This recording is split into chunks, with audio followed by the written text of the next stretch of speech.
What's up, y'all? Welcome back to another video. We are past the halfway point of the season, which is pretty crazy.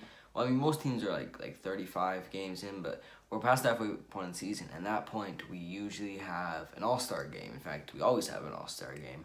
This year we don't, obviously, because of the virus. So what I did is I took the projected lineups. So this is my opinion, based on like a lot of stats and how these players have been playing according to the eye test. And this is the National League lineup for the All-Star game. I will put the American League lineup out the next day after this video is posted. I'm pretty sure I'm going to post this video Monday. I think I'm going to do it because I'm filming this Sunday. So I'm going to post it Monday. American League will be out Tuesday. The All-Star game is always one of my favorite moments of the season. The home run derby is great. The actual game is okay, but it's fun to see who gets nominated, and it kind of gives you an idea of how these players are valued. Sometimes it's a popularity test, sometimes it's not. So here, this is what the 9-man lineup would be with, well, now there's a DH for the National League and a relief pitcher, and yeah, let's get into it. Starting at catcher for the National League would be, of course, JT Realmuto, the best catcher in the game by far. He's having a really good year this year. This is his contract year as well. The Phillies have kicked it into gear, so that's big for him. He's batting .260, 9 home runs, 26 RBIs, and an OPS of .850 this year. It's pretty good numbers, especially for a catcher. Moving over to third base, Manny Machado is who I went with. He had an okay start to the season and has really picked it up the past couple weeks. He's batting .306, which is great for Machado. 12 homers, 34 RBIs, and an OPS at .964. So those stats are unreal. A lot of people were calling him overrated. Didn't have a great last year. Padres are great this year. He's playing amazing. And there's someone else on the left side of the infield who is starting for this National League team. That person, of course, is Fernando Tatis Jr., who's been on absolute fire this season, breaking unwritten rules, all that stuff. He's batting .307. He has 14 home runs, tied for the Major League lead, 37 RBIs. I'm not sure where that is at the top of the league. And he has an OPS of 1.043, which is unreal. He's like at top 3 or something in all 4 of those categories. He's unreal this season. Also playing great defense, stealing bases. Definitely the face. Not going to say the face of the league because that's going to be Trout for a while now. But I mean, Trout's 29. Tatis is like 22 or something. Not 100% sure. So maybe in like 5 years, when Trout's a little older, Tatis will be the face of the league, but he'll definitely be the face of the National League. Absolutely crazy that the White Sox had him and they traded him for James Shields. At least the White Sox still have Tim Anderson at shortstop, so he's still a really good shortstop. Second base, Ian Happ. This guy kind of came out of nowhere. Batting .310, 12 homers, 24 RBIs, OPS of 1.093. Those are all really good stats. I mean, he can play all over the place. I mean, the Cubs are great, so Ian Happ, yeah, I guess he would start at second base. I mean, maybe they would work it so Trey Turner would start at second base. He'd definitely be like the honorable mention for this team because Tatis is out of his mind. But yeah, Ian Happ at second base. The third Padre to be in this infield would be their first baseman, Eric Hosmer.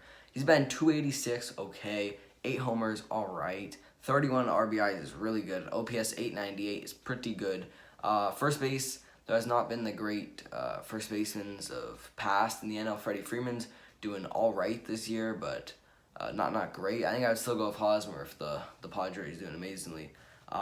Plus the voters, there's lots of Padres fans and lots of new Padres fans because they're lots of fun to watch this year. So yeah, Eric Hosmer at first base.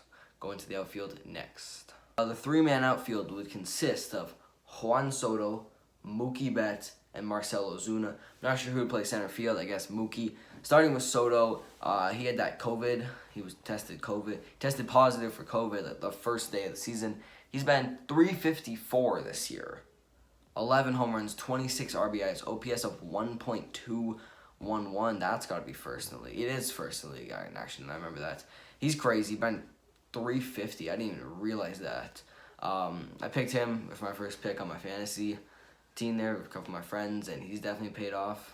So yeah, Soto, center field, I guess we'd play Mookie Betts. He's been .316, 13 homers, 31 RBIs. He's right up there at the top of the home run leaderboard. He's been a franchise cornerstone for Boston. He's picked it right up with Los Angeles with an OPS over 1 at 1.018. Crazy. Mookie Betts is going to be Mookie Betts. And third, maybe not one of these big superstars, but Marcell Ozuna, he's definitely picked it up. He's had a couple 3-homer games this season. 310 average, 12 homers, 32 RBIs. He's been massive for the Braves. OPS over 1 as well at 1.030. That'll be the outfield. Now, remember, the National League has a DH this year, and it would definitely be Jesse Winker. Jesse Winker has been great this season for the Reds. I don't think anyone really saw this. He's been 298, 10 homers, 18 RBIs, OPS over 1 at 1.021. He's been unreal. Reds definitely need him to continue to be great if they want to make the playoffs. Pitching, I cannot be more happy for Yu Darvish and Max Fried, the two pitchers I have on here. Yu Darvish has had an up and down career. Lots of people were really high on him when he was there at Texas, and then he went to the Dodgers. Had a bit of a rough. He started Game 7, had a really rough, but he might have got beaten up by the cameras or buzzers, whatever, trash cans with the Astros, whatever. Yu Darvish is having an amazing year, 7-1 in the wins, 1.44 ERA.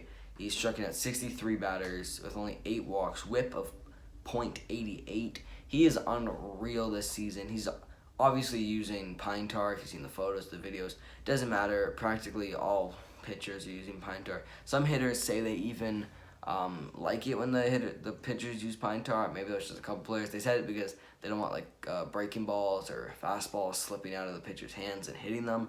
It gives them more control, but also gives them more break. So it's not great, but Yu Darvish, I mean, MLB has no policy on it. I'm not trying to take away from Yu Darvish's amazing season. He is absolutely unreal. As for Max Fried, I'm really happy about this. Soroka went down this season after the year. Max Fried is unreal. 6-0, 1.98 ERA, 47 strikeouts to 17 walks. His WHIP. Oh, I can't find it right now. Whatever. His WHIP's probably unreal. Him and Darvish are gonna battle out for the NL Cy Young this year. And the reliever, the reliever for the National League team to finish this off would be Kenley Jansen. Now, Dodgers fans have a love-hate thing with Kenley Jansen. Used to be locked down. He struggled the past couple seasons. Seems like he's picked it up this year. 2-0 in the wins. That doesn't really matter much for a closer. 10 saves, which is great. 1.06 ERA, which is what you want to see from your closer. 24 strikeouts to 8 walks. WHIP of also .88. So he's unreal. Really happy for Kenley Jansen. Really happy for all three of these pitchers. I really like this team. Let's see if we can compare it to the AL team, if we think the AL team and the NL team is better, and who would win an All-Star game. That's about it for me. No daily recap this week. I'll just make it for 2 weeks next week, and I'm out. Peace.